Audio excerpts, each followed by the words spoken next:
Welcome to Your Studio Podcast, sharing strategies for studio owners. Chantelle Bruinsma and Michelle Hunter are co-CEOs of Studio Evolution, an online global community for studio owners who run dance, music, acting, visual arts, yoga, Pilates, even woodworking businesses. Over the last decade, they have transformed the lives of thousands of studio owners, helping them to create wildly successful and profitable studios, giving studio owners the life of their dreams. So welcome home, grab a cuppa, let's get started. Hello, friends, and welcome back to the Your Studio podcast. It is Michelle Hunter here, and I'm here with my work wifey, Chantelle Bruinsma. How's it going, Chantelle? Friends. Oh, so good. We're going to have a bit of a deep and meaningful bit of a D&M today, I think, aren't we, hun? Oh, completely. And we kind of came to today's topic because we were doing some reflecting, and it's just wild. It's crazy. Chantelle and I were just having a chat that we have just sold out of our third Horizon House event, and we're still 5 months away from Horizon House taking place in Thailand this year. It's a big deal. So Horizon House is where we take about 15 studio owners on an incredible 5-day experience. It's probably one of the most expensive things in the industry because of the level of experience we want to give. And you stay in this incredible house and we give like life-changing experiences. We do all the lots of fun things. And then we do a lot of real deep work on strategy of your business. And the fact that we're going to Koh Samui with the most spectacular group of studio owners. It's a big deal for us, huh? It's a really special privilege. It is such a privilege, and it's kind of like a pinch me moment that these studio owners are giving themselves this gift and choosing to spend, like, let's get real, a week of their time away from the studio working on their business with us. It is a real privilege. Yeah. And dropping $5,500 to do so, like the investment in themselves and where they're going. Yeah. And the most beautiful thing is that I'd say that there are probably 8 who've come to 3 that have come to all 3. Like once you come to one, like you just keep coming back, which is very, very special. Yeah. And the theme for this one we're going to do is good to great. We're going to focus on this group book by Jim Collins, which is my favorite book of all time. But we're going to take the perspective of good to great in marketing. So your marketing's pretty good, but we're going to make it really great over these 5 days together. And it's going to be so awesome, Chantelle. And, it's got us thinking there's seasons in our life, right? Season in our personal life and there's seasons in our business. And like these studio owners, they're really taking this opportunity to make their marketing and their studio good to great. And we've been through some seasons, haven't we, Chantelle, of when to lean in, like these studio owners, and really lean in to get more. And sometimes there's seasons where we're not leaning in at all. Yeah. I mean, there's times when the growth just happens easily in your studio and you're like, oh, the student's just pouring through the door. And then there's other times when it's crickets. Yeah. And it can be very frustrating to be in the different seasons of business, whether you've kind of got this lovely surge of growth or then when it's really quiet. And knowing what to focus on in the different seasons to get to where you want to be. And sometimes, I mean, we've kind of had this experience too where we've had too much growth. We have had huge growth in Studio Evolution, and it has got to the point of being pretty exhausting and relentless to manage, right? So it's kind of, again, like there's pros and cons to each season. Like winter is cold and dormant, but it doesn't mean that it's less productive. Actually, the thinking, the systems, the design work you're doing in the winter phase of business cycles sets you up for the whole new spring and summer. And, as a company where we've come off about a 3-year winter stage, and we can really feel like, we're deep in spring right now. That's right. And if we could be completely transparent, Chantelle, you've been around the traps. You've been doing this for 14 years and I've been with you here by your side for almost 9. And there's been a lovely evolution of seasons as a company. And sometimes, we went through an experience like 2019 where the growth just kind of exploded in our business. And as you said, it can bring, complexity, and it can also bring, different problems in a good way. And sometimes that can be tricky to manage. Like we were really just all in on marketing from about Yep. 2016 to 2020. Yep. We were deep in just marketing was the core focus of our roles, and where we put so much of our energy. And like if you're a studio owner and you want real growth, like that's where you put your time, right? Yep. Everyone knows this, but we had really gone into it.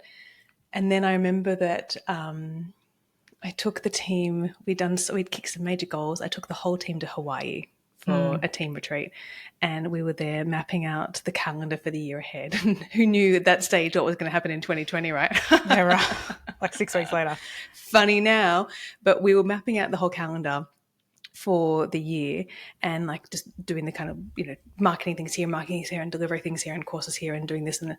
And a lot of them required me to deliver, right? Like I was still very, very much in that phase. And in front of the whole team, I burst into tears looking at this kind of 12 months ahead, just feeling totally just overcommitted, overwhelmed, overstretched, just like a commodity that I just had to roll out, perform like a singing monkey, right? And I just was like, I can't live this life, can't do this. And I was lucky enough to have a team that looked at me and went like, right, nope, changing. Let's kind of pull back here. And I'm super grateful for that because we made some really big decisions on that day, actually, I think. We did. We made some huge decisions. And I think that was a huge turning point where we knew we had to do things differently. And, marketing was such a focus, was such a core. I came into this company, I cut my teeth on marketing. It was amazing. I know everything I know from that big growth period of the company. But we knew at that point it had to be different. And then when we came back, what would you say was the biggest? We kind of like pivoted gears, didn't we? Well, we'd had such growth. Like our marketing had done very, very well, and our programs and our retention had done very, very well. But we were still, it wasn't replicable. And I had this vision of this, these 6 binders behind me. I had this vision of an incredibly replicable curriculum that was 2 years and had all the magical touches and all of the emotional, transformational pieces.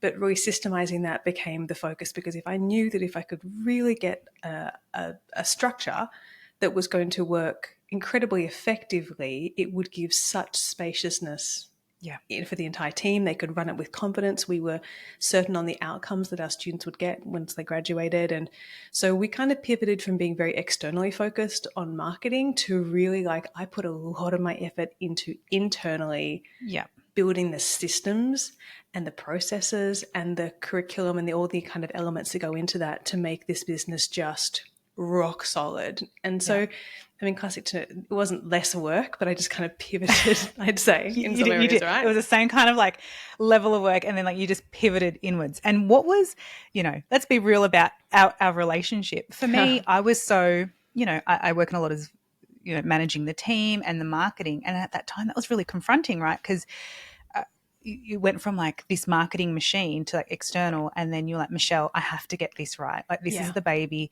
This is what's going to serve us long term, not just in the next couple, next 18 months to 2 years. I fix this curriculum, I get it right.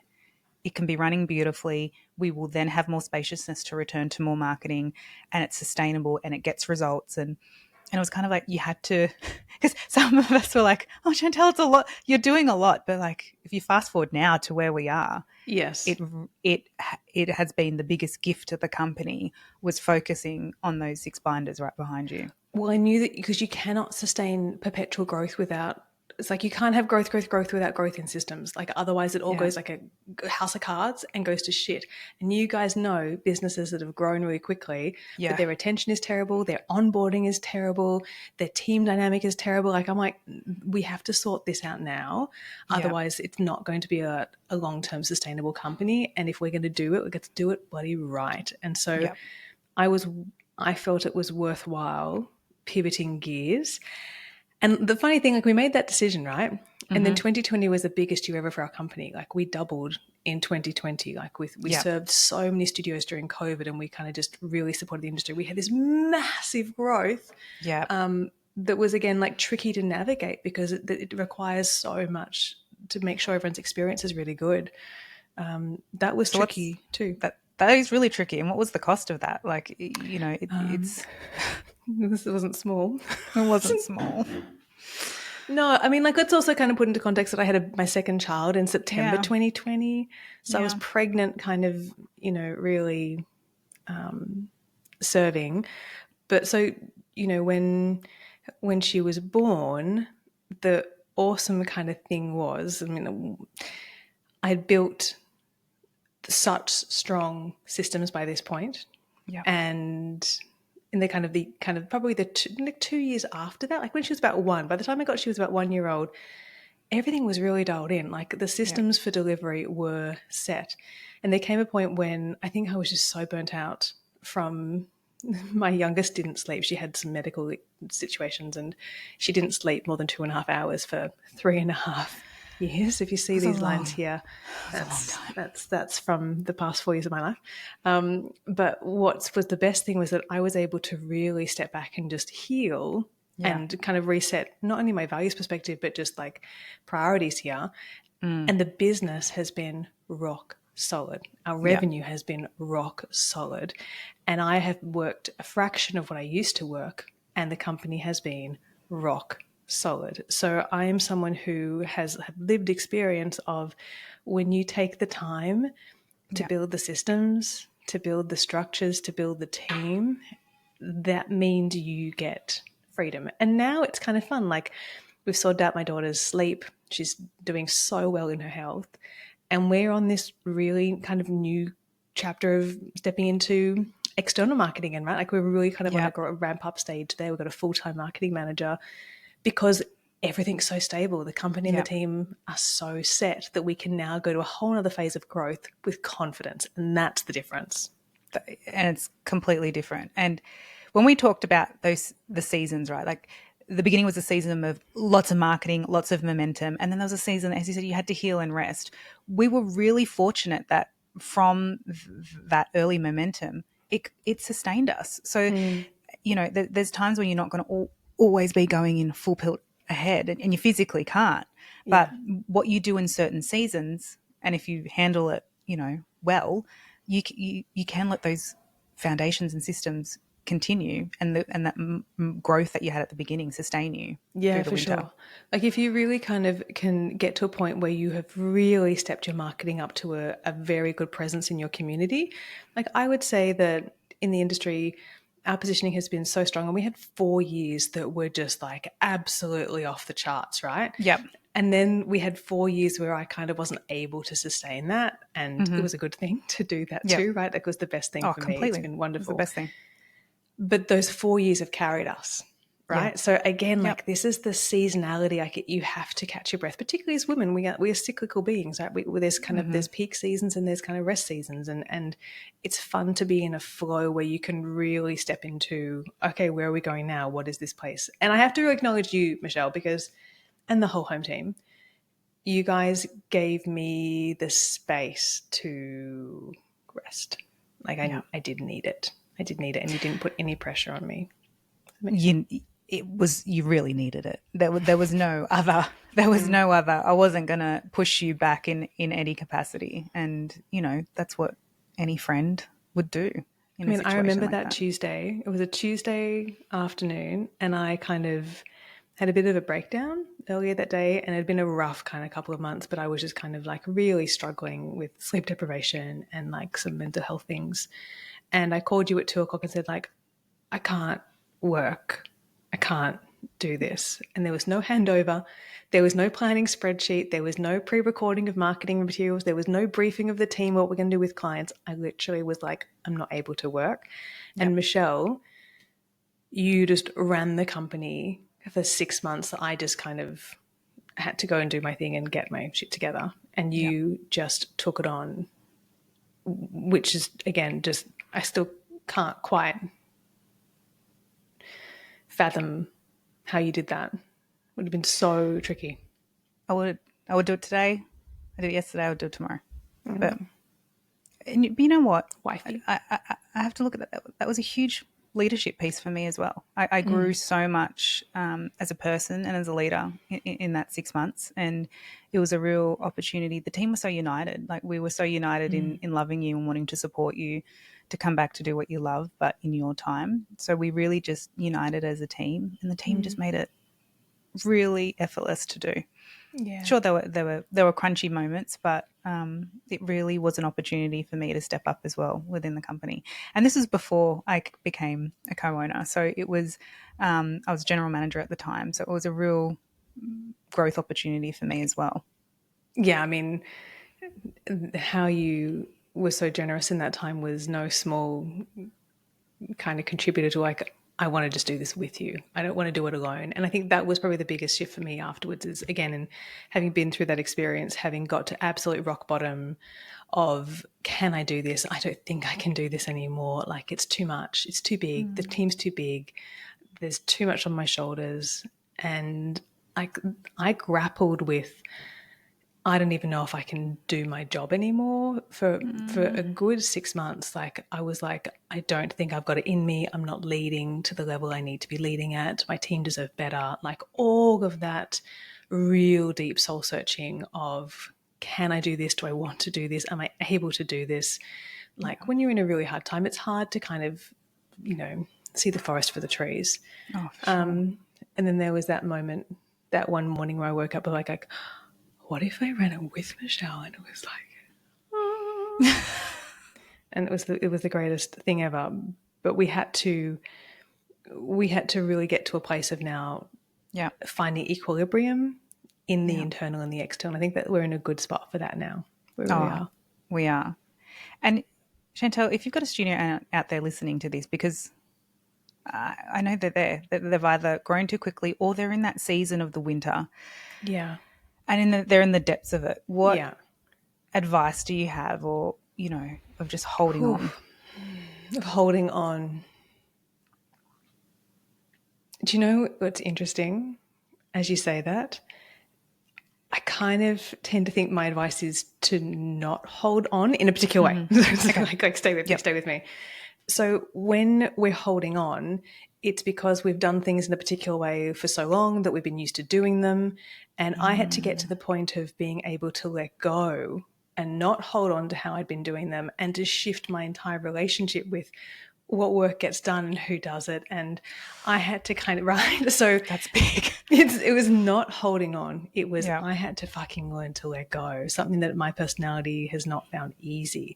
And it was probably having 6 months off that allowed me to, and I know there was privilege in that, right? I'm not, like, not everyone's in the position where they can just, like, see a team, have fun, bye. Like, I'll see you in 6 months. Like, I'd worked for over a decade to really build a system and build a team that could do that. And so I know how fortunate I am to have had that backing, but having that space to, like, you know what, I can't continue going this way.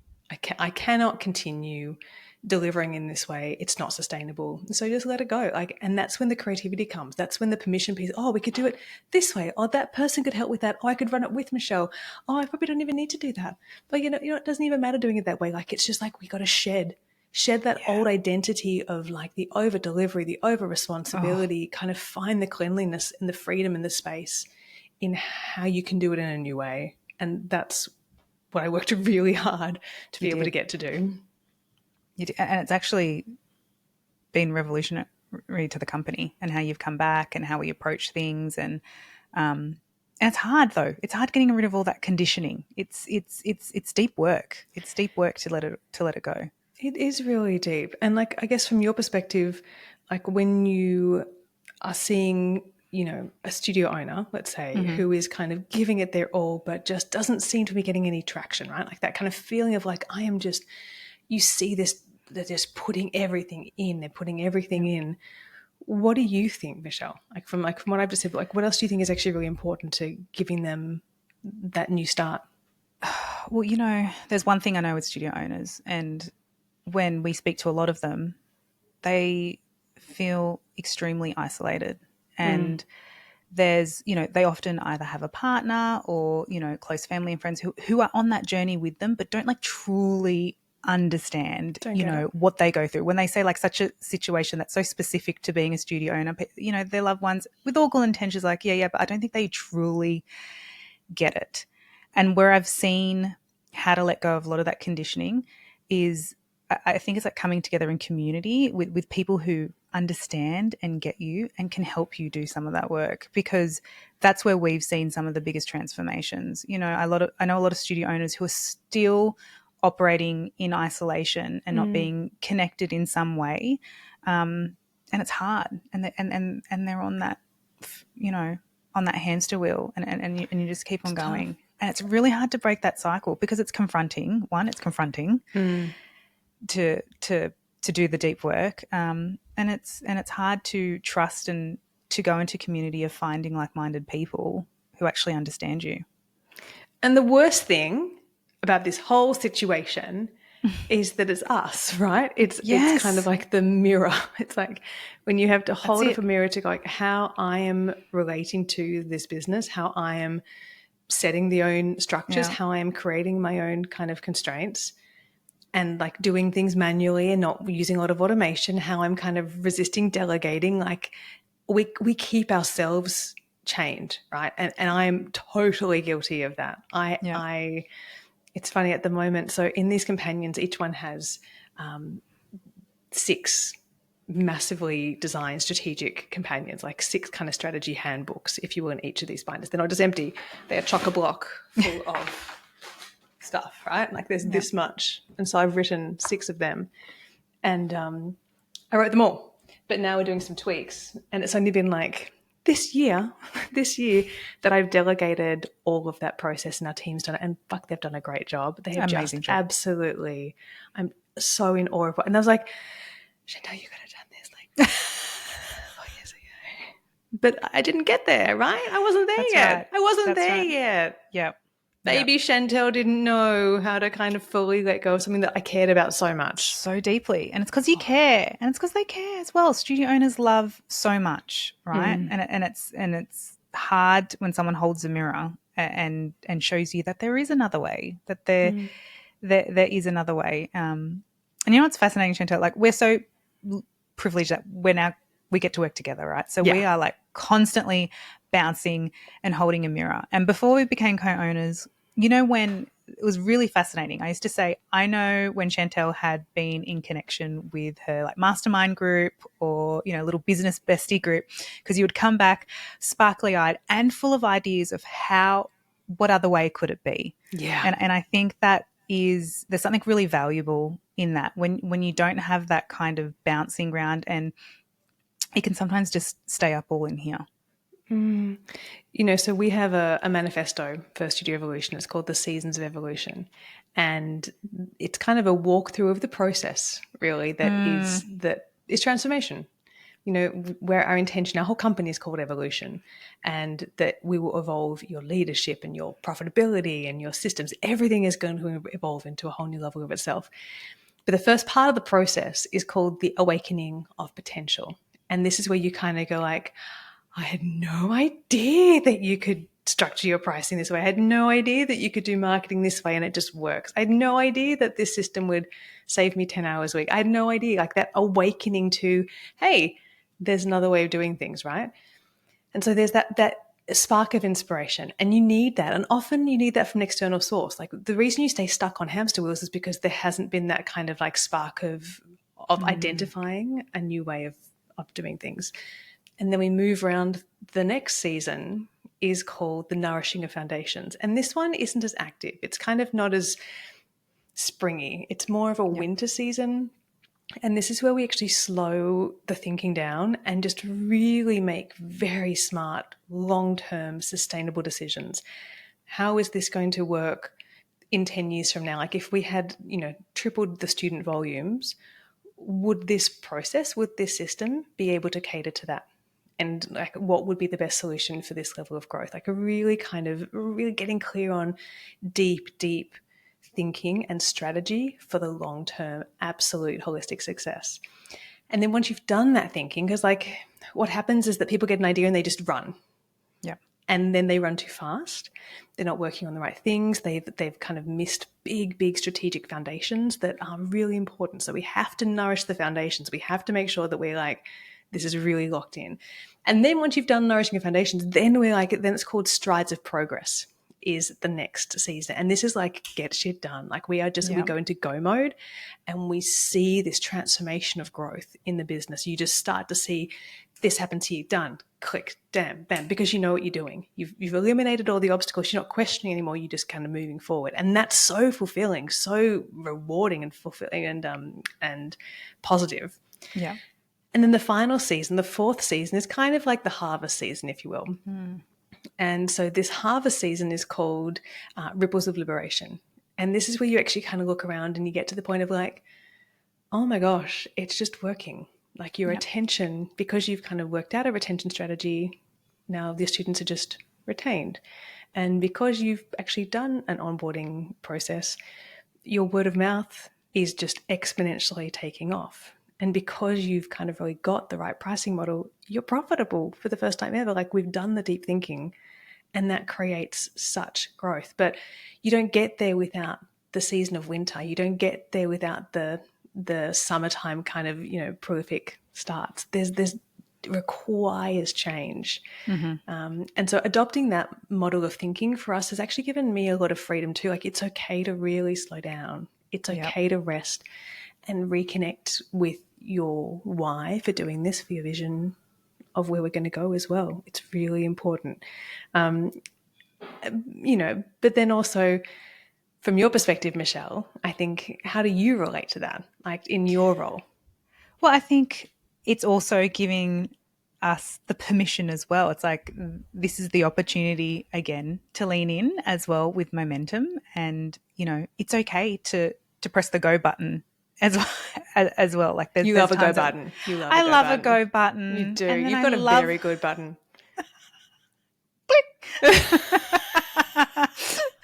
and I think it has been. It's allowed me as well to really respect the process when we do have to rest and we do have to make considered decisions. And I think that's when you're in a different role of not being the visionary, it comes with maturity of really understanding that those foundation, decisions need to be made to sustain the growth of the company long term.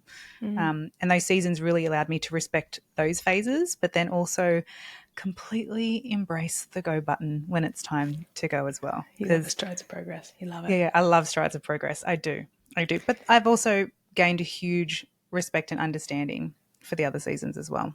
Yeah, I really fully believe that you can't go to a whole nother quantum leap of growth without a full reset of like the relationship with the business. You can't go from 100 students to 400 students without real like personal transformation and a systems transformation and a marketing transformation. Like it rarely happens. Yeah. Unless we actually have kind of awakened to like, okay, I see this level now and here's how we're going to do it with the nourishing of foundations. This is how I'm going to run towards it, the strides of purpose. And then so you can actually get the liberation. You can actually see this come to fruition in your life. You can't. And if you're kind of stuck in a season that feels icky and challenging, there's resentment to the studio, you feel just totally stretched thin and frantic all the time, we got to let go. We got to let go of how we've done it before and awaken to a whole nother potential of what it could look to run this business for you and to find what actually fits beautifully for you. Exactly.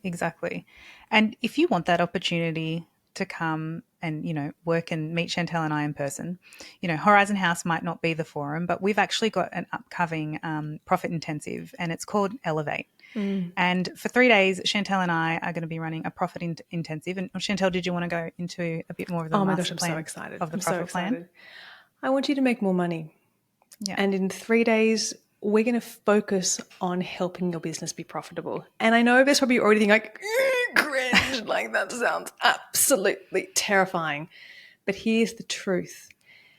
In 3 days, we're going to transform your entire business profitability to give you and your family a quantum leap in the life that you live, and to make this beautiful business of yours, which may have, you probably deliver the best classes, you've probably got a beautiful community, but are you really profitable?